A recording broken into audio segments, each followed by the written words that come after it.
तर hi guys myself Tanvi and welcome back to my channel. घरी गेल्या गेल्या पहिले मी क्रिकेट खेळायला पळाले आणि त्यानंतर आम्ही ठरवलं की let's go to a walk. आम्ही नदीवरती जाणार होतो. So me and my cousins went for a walk. पण आम्हाला माहिती नव्हतं की हा वॉक आम्हाला इतका भारी पडणार आहे. Anyways we found this cuties as अर्ध्या रस्त्यात आम्हाला असा काही व्ह्यू दिसत होता. तर मग जेवढी पण थकान होती ती सर्व निघाली. And let's give a 2 minutes of silence for these bungalows. Like, look at this, how much beautiful they are. या स्पॉटला येऊन आम्हाला कळतं की आम्ही आमच्या फायनल डेस्टिनेशन पर्यंत पोहोचलो आहोत.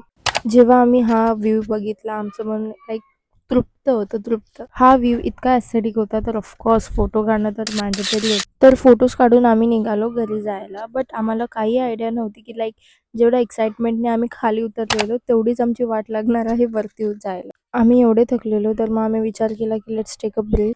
तिथे मी जिया सोडा पियाले आणि त्यानंतर आमचा वर्ल्ड फेमस वडापाव खाल्ला. आणि या दॅट्स इट.